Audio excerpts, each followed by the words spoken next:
Morning, everyone. How are we doing? Good.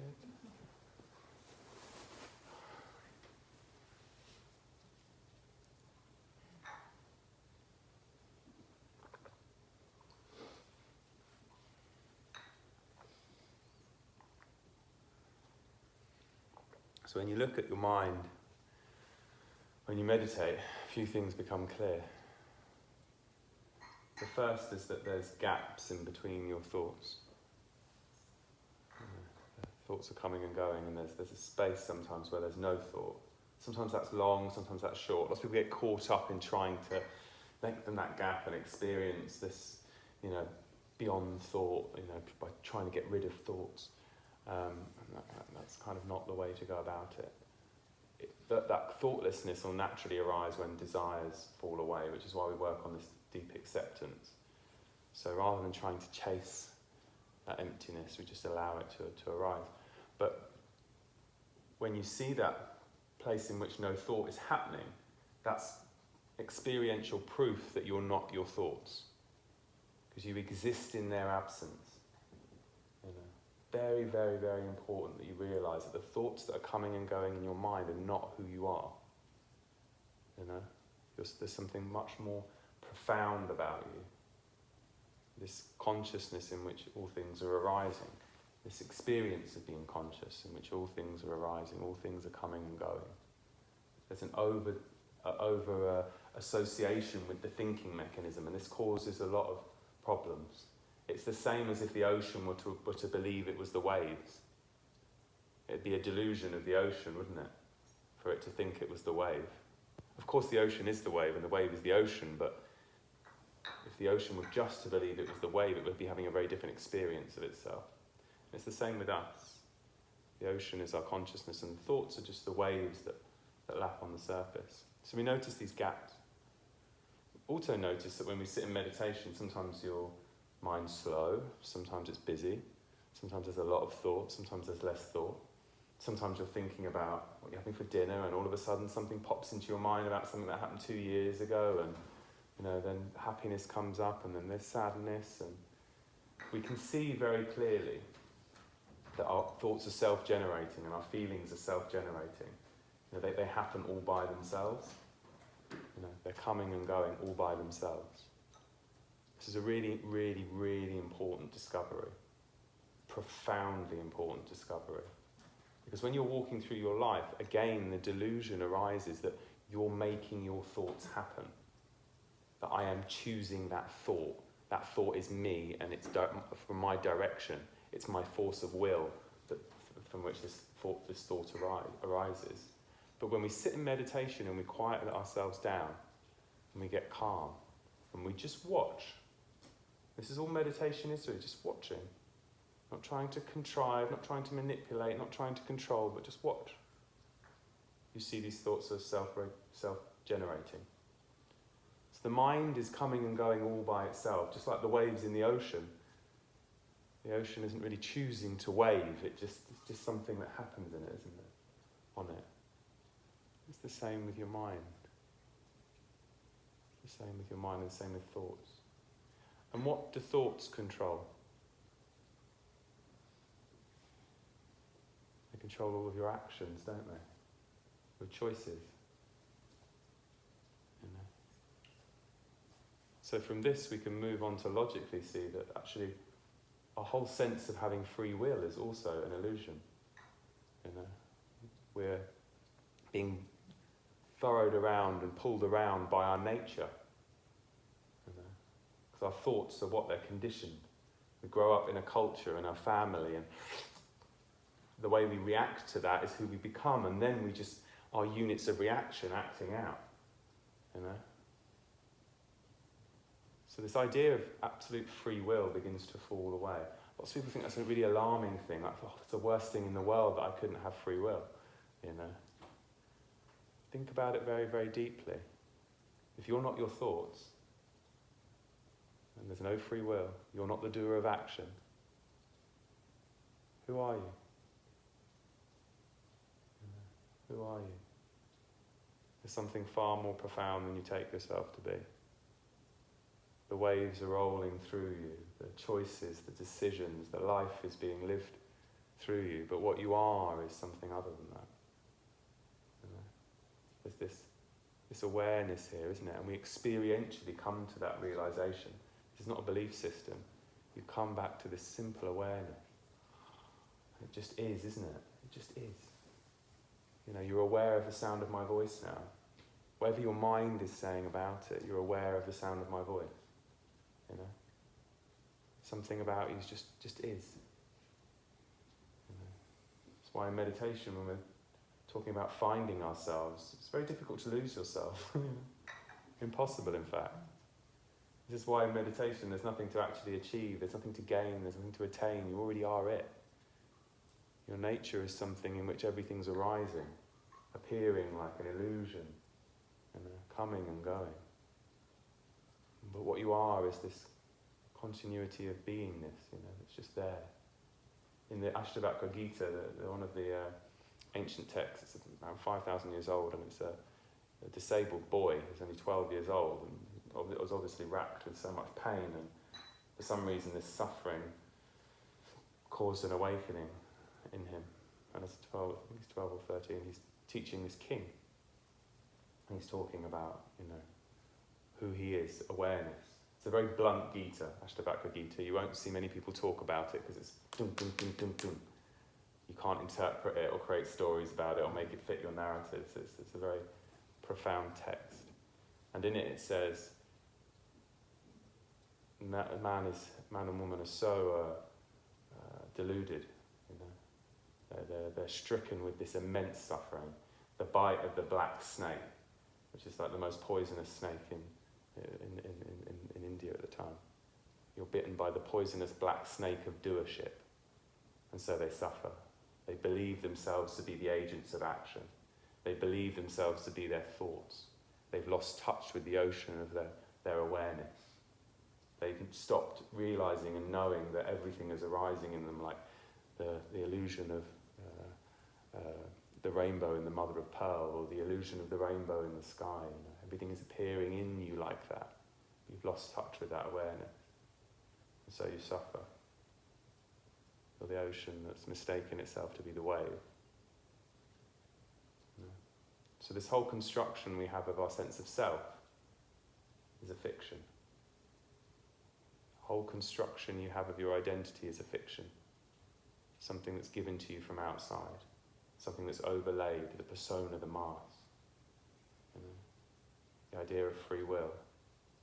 The idea of doership. The whole thing, layers and layers of illusions and delusions. Delusions upon delusions. So when we sit in meditation, when we look at our mind, you see this very clearly.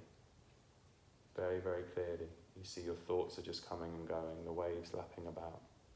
And there's just this ocean of awareness in which everything seems to be coming and going. You know? This sense of self, this constructed sense of who you are is just that, it's a construction.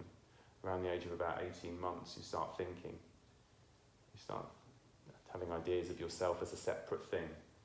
You know, the idea of separation, that you exist separate from your environment, arises in you at a particular age.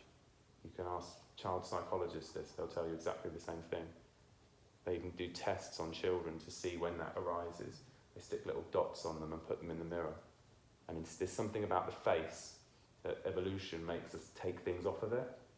And you put these children in front of the mirror and they just look at themselves with this dot here. At a certain age, you put them in the mirror and they go, they know that's me, you know? At a certain age, they don't know their distinction from the world around them. So your idea of separation is a construction that arises within your mind. You know? You look at mind and body and you think, this is me. This is what I am.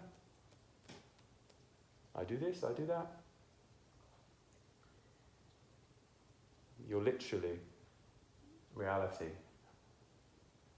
that's mistaken itself to be a person in a body. This is the truth. You can't find separation anywhere. Everywhere you look, you just find everything is arising like this. Everywhere you look, where you look for some sense of me within here, you can't find it.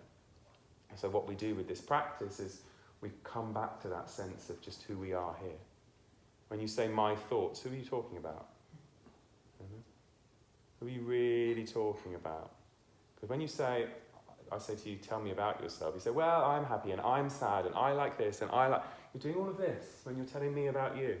And I'm this and I'm that. And then I had that happen. I had that happen. And then I'm afraid of this. I'm afraid of this. What are you doing? I'm asking you about you. Who are you? Stop telling me about your experiences, what you've been through, or what you're afraid of, or what you like or what you don't like, what you're attracted to and what you are not attracted to, what you desire, what you don't desire. That's not the answer to the question, is it? Who are you? So this is what we're doing in meditation, just coming back to this I and seeing what's there. We don't really find an I. We find something that we can't quite put our finger on, we can't grasp hold of. I can't really find myself. But I'm here. I can't grasp myself. You know, I'm looking at consciousness and I know I'm conscious. I can see everything around me, but I can't find where it's originating. You know, you do have no point of origination. That's the thing. Or unborn awareness, reality, manifesting, appearing as all sorts of different forms, crashing back into itself when it's done. You notice that? Everything in life, birth, maturity, death, waves coming, going, you know. The water that thinks it's the wave, a perilous journey, isn't it? Being a wave and then crashing down. But the water that knows it's the ocean, it knows really nothing's happening. It takes the form of one thing and then crashes back into itself. This is why the Buddhist and the Vedic philosopher has no fear of death, because it's an illusion. It doesn't have a belief system. The Yani, the one who has this knowledge, does not have a belief system. They have an experiential realization of being the ocean. You know? They have an experiential realization of being reality. They have an experiential realization of the body arising like a wave within them. Their experience is arising like a wave within them. Their mind arising like a wave within them. This is why they become desireless, because there's no attachment to what's arising. No attachment whatsoever. It comes and it falls. It's okay that it comes and it's okay that it falls. What happens when you stew upon these realizations, when you stew upon these contemplations, when you sit and spend time just sitting with yourself, is that this becomes your reality. The idea of who you are as a person collapses. This is what happened with me very suddenly. And it gets deeper and deeper, that collapse gets deeper and deeper, more of you falls. You know. It's almost a process of dying while you're still alive. You know? Your whole identity, who you thought you were, your pain, your trauma, your grief, your sadness, everything just starts crashing into peace, resolving into this emptiness that's alive, this alive, empty knowingness.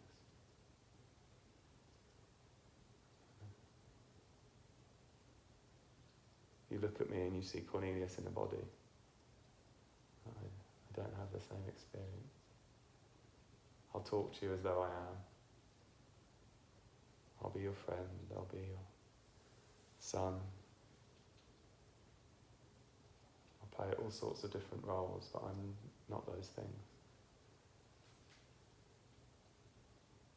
I don't have the experience of being an ego in a body. And I realise that I'm the ocean. playing games with myself for years, pretending to be something I wasn't. And then it became a hell. The dream became a nightmare. It couldn't sustain itself anymore. And so it collapsed.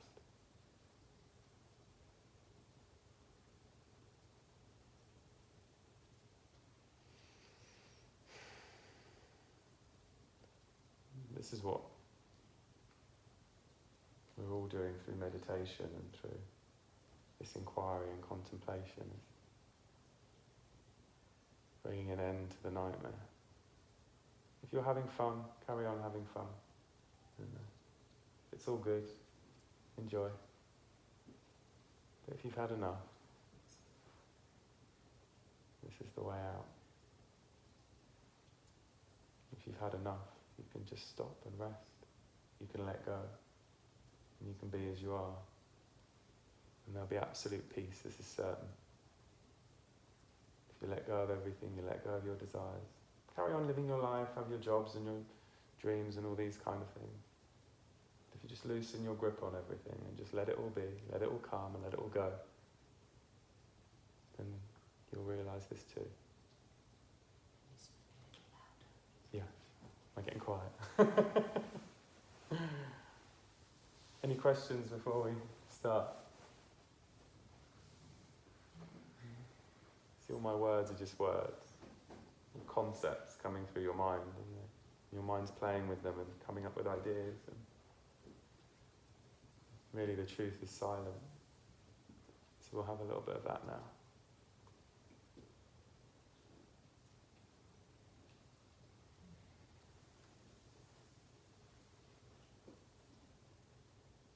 Closing the eyes. Resting into this good news that there's nothing we need to become.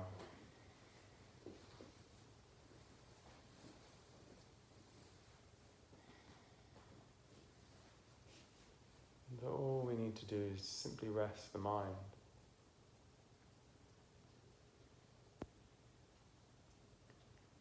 This idea that meditation has to be anything, or that we should focus on anything in particular, or achieve some exalted state, or get rid of thoughts, or this is all a nonsense. This is all just part of the drama of the mind. True meditation is when we sit without a meditator, without meditating, and just rest the mind. Allow the mind to rest. As you sit and as you breathe, air moving in, moving out, body functioning all by itself. It's obvious, isn't it? The body's functioning all by itself.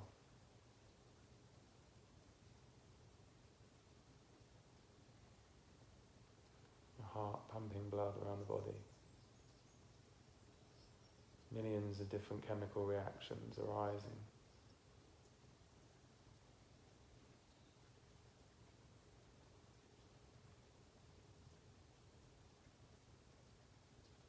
Thoughts being produced. The idea of a sense of self also being produced.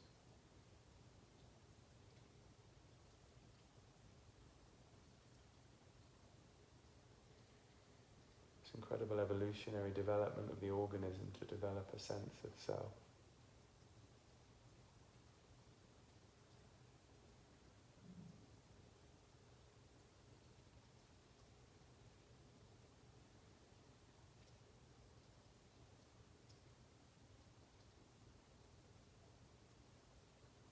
Everything functioning all by itself, and so you can just rest. Nothing for you to do.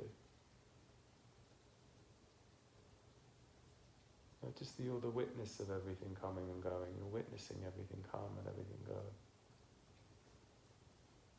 The heart beating, thoughts rising and then falling.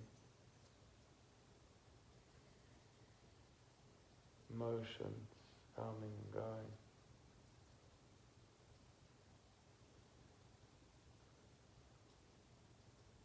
Stop trying to dictate to what's arising how it should appear. Let it be as it is.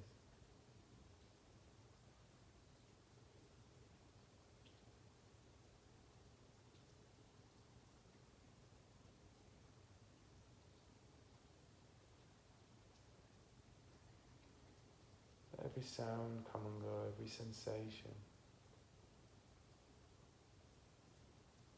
every pain, every flash of joy.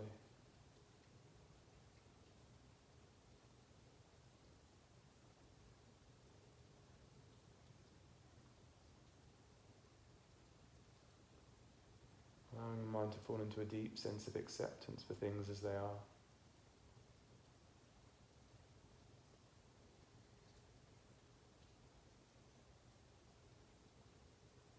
Nothing to do, nowhere to go, nothing to transform into. Nothing to resolve or fix.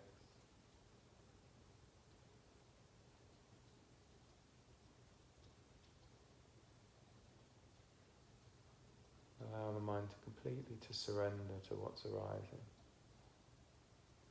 Every sound, every sensation, every thought that comes and goes.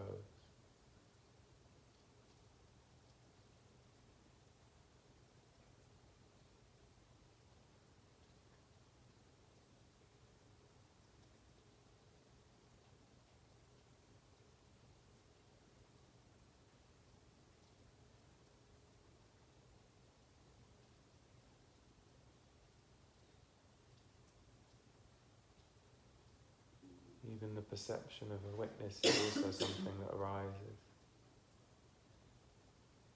The perception of an observer also arises within the mind.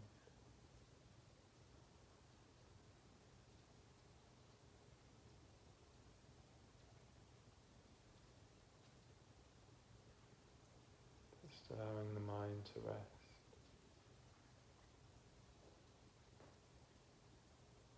How powerful the mind is, churning out emotions and feelings and thoughts. But they're all in the mind really, aren't they? They're not actually there. What powerful imagination you have. Oh, how you can dream.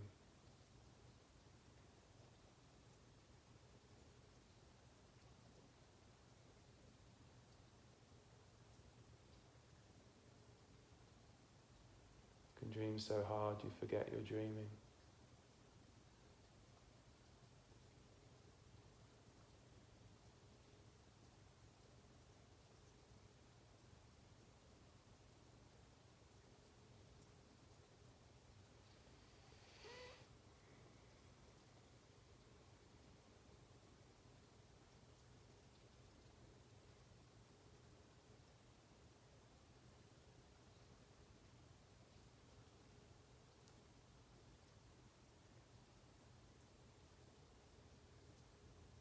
Let go of all perceptions that flash through the mind.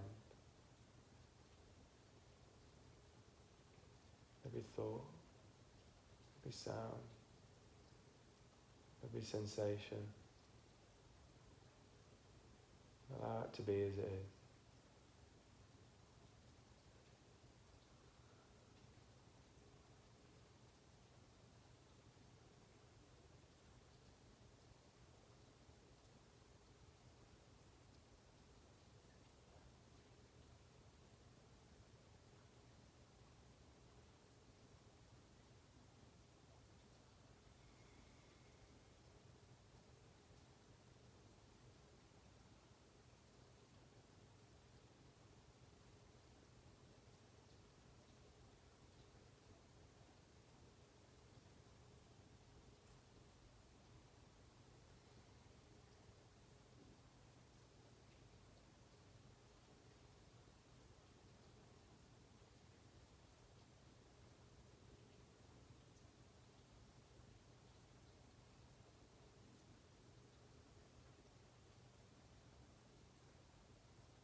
All of your suffering, just an illusion in the mind, an imagination.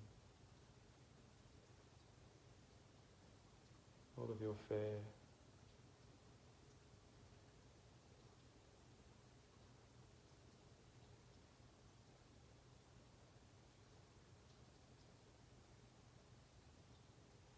of sadness.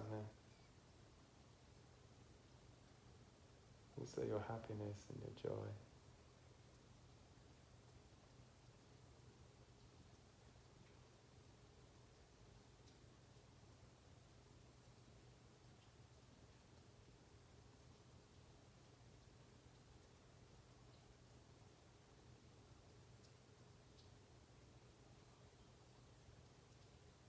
When we rest into the mind, there's this imperceptible, ungraspable peace.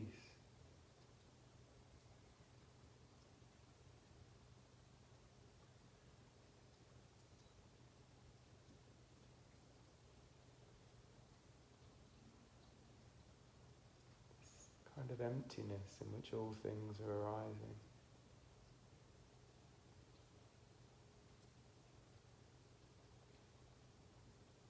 It knows itself, it's conscious.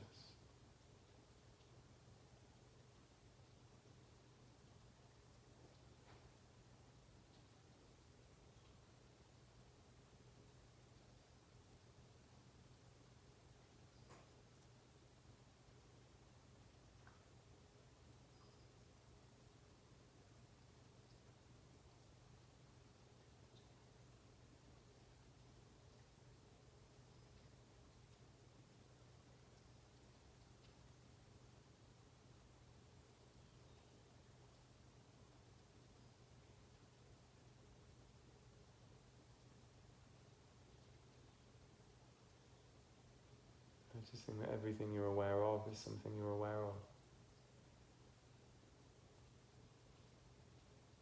To whom is this experience arising? Who is the knower of these things, these experiences, these emotions, these thoughts, this pain, this grief, this joy, this happiness?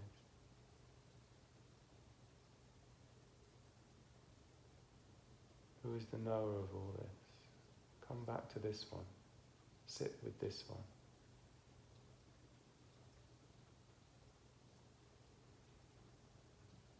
And rest.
Allowing all resistance to fall away.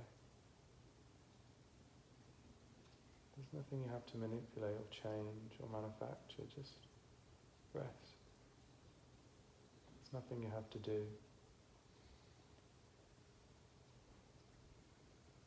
Nothing to gain or retain.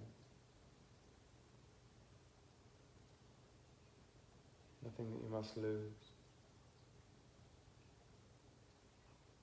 And no fear of loss.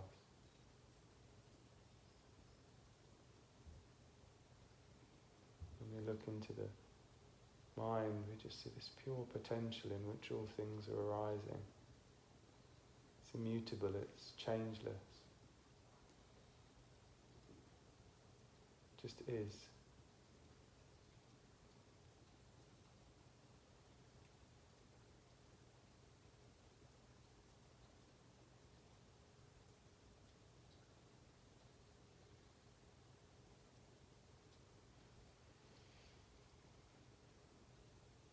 Now moving into open eye meditation, whenever you're ready, opening eyes.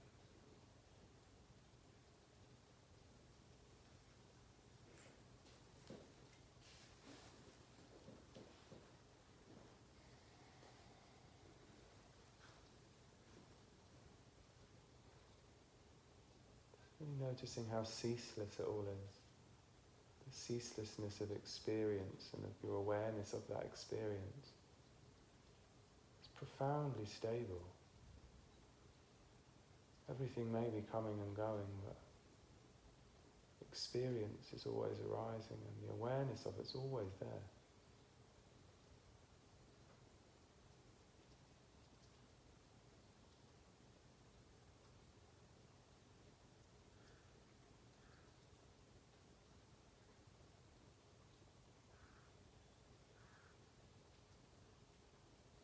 As you move through your day and your life, don't cling to your experiences. Just watch them come and watch them go. Don't personalize everything. Don't take ownership of everything that's happened to you. Don't make it me.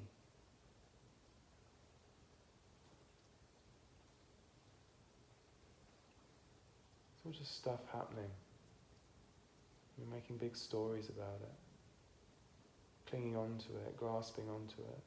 Identifying with it, fearing it, craving it, driving yourself crazy with this. You don't have to be like that, you don't have to do that. It's just experience arising and you're just aware of it. And that awareness is not affected by anything that's arising. It doesn't take anything from you, it doesn't give you anything either. Your mind's utterly free from experience.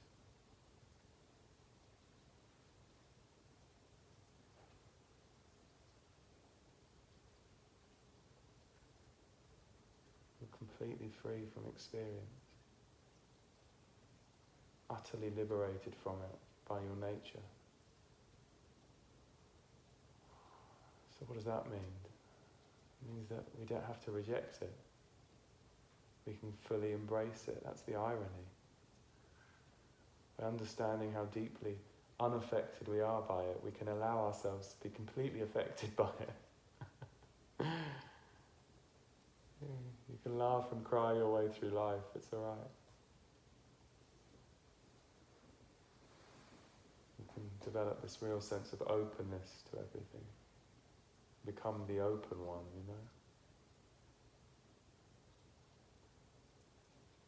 And your desire to manipulate things and control and cling and push away, just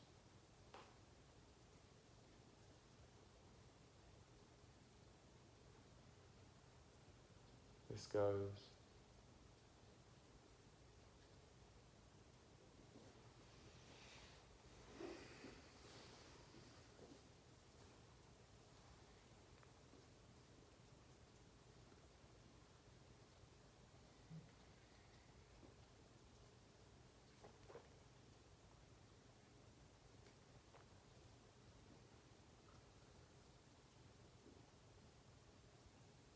Any questions about any of that?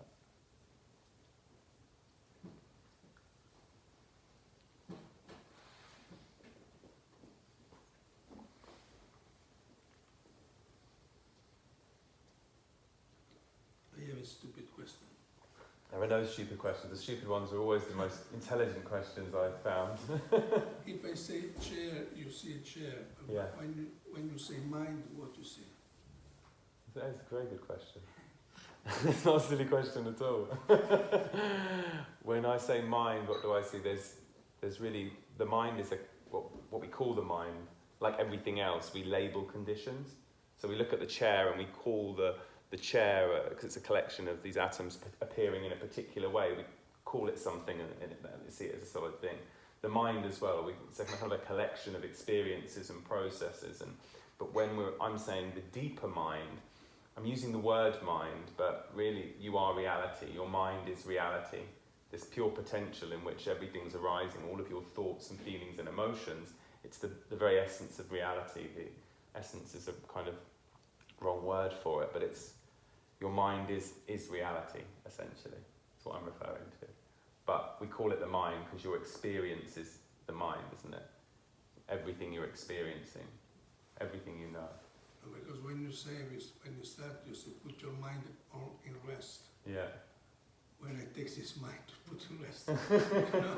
Yeah. I can put in rest a chair or the mind. I have to find it before. Yeah. But if you can't find it, this is a good thing. Okay. Then you can really rest it. If you can't find it, you're one step ahead of resting it. This is even better. If you can't find it, then you've got nothing to worry about. Okay. Yeah, it's very good. If you can't find it. What is mind? It's good to know. Yeah. You can rest it. Rest, when I'm talking about rest, it's like this letting go. But then, what are you letting go of? What's there? There's nothing there. You're imagining things. You're imagining life, you know. All of these things are hallucinations in the mind. But when we look for mind, we can't find anything. But when you look for anything, you can't find it. I was reading an article in the New Scientist, and we've undertaken this, study of quarks. Quarks are these, they looked at atoms and they thought this was the smallest thing. And then they found protons, electrons, and neutrons, and they thought this is the smallest thing. And now they're looking at quarks. No, this is the smallest thing. And some scientists are like, I've looked at them for long enough, and I don't think they exist. There's nothing there. It's like, I'm pretty convinced that there's nothing there. Right, okay, so there's no quarks, which means that everything else that those quarks are based on is also not there. So we find in life things are appearing, but when we look, they're not found. You notice why people, we chant a lot in yoga and in meditation. You know why, though?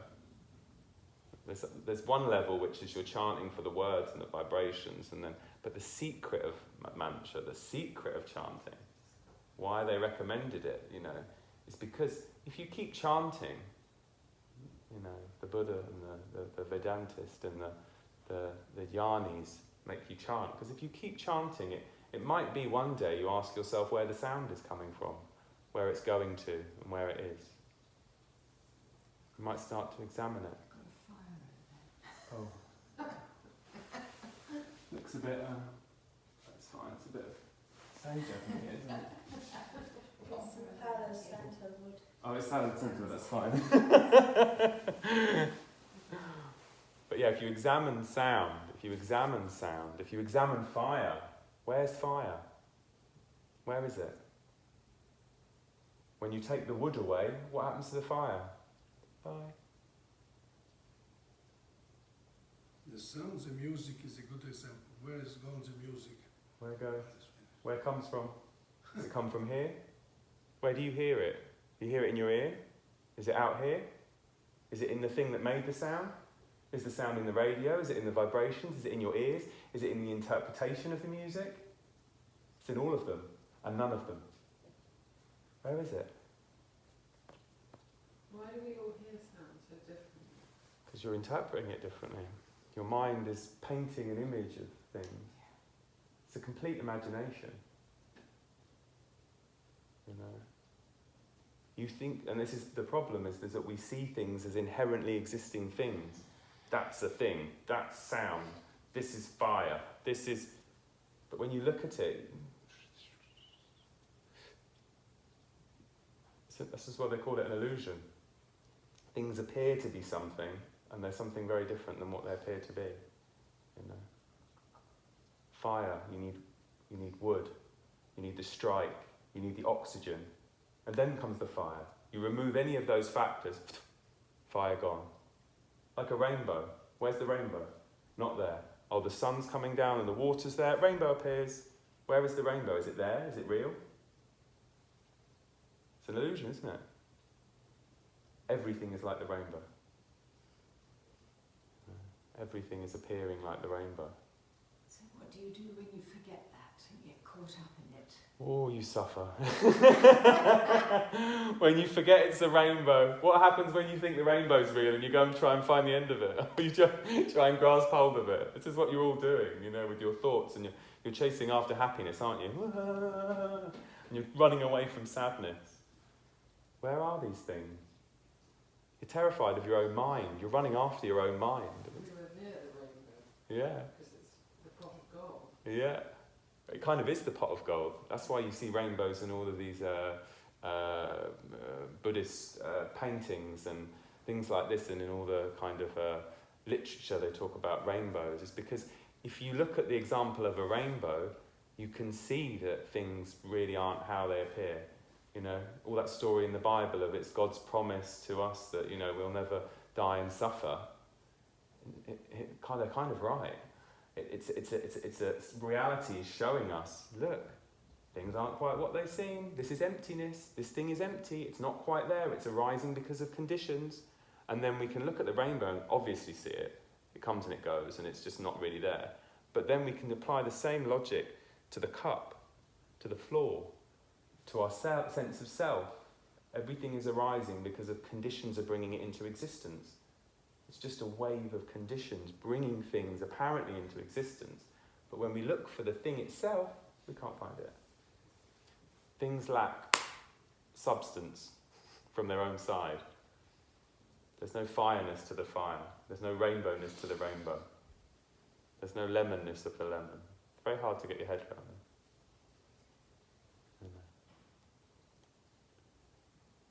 The important I thing. hope we will have breakfast, real breakfast. Yeah. Where's breakfast? That better be real. Breakfast better be real, yeah.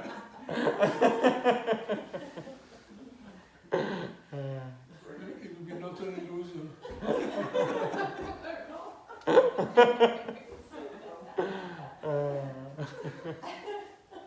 Oh, Hannah, when are you having your next retreat? I'm coming.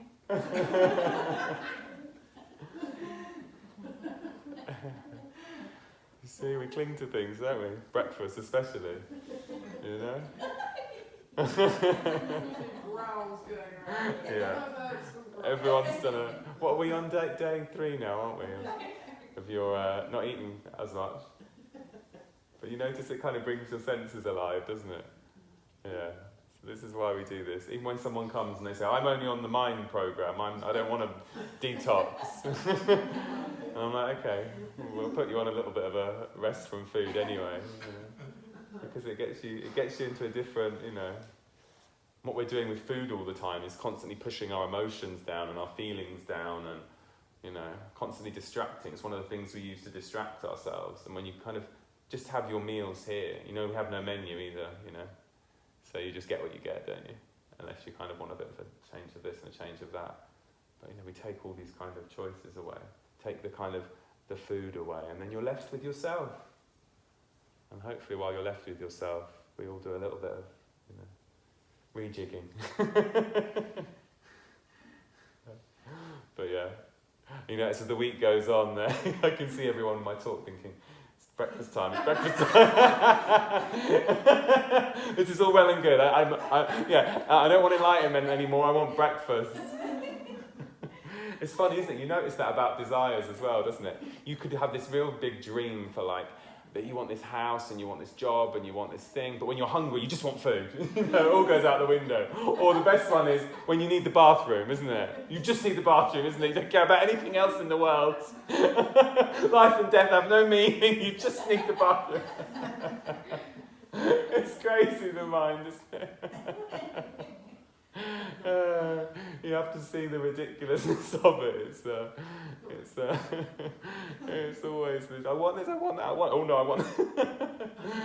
Oh dear. But When's your book coming out? oh, I don't know. When I sit in front of a typewriter, I'll tell you how long ago I wrote. I'm more of a but. I can talk. When I sit like this, it's a bit of a chore, so we'll see. Thank you very much. Enjoy your breakfast. Just have a moment. Yes, sure. So I actually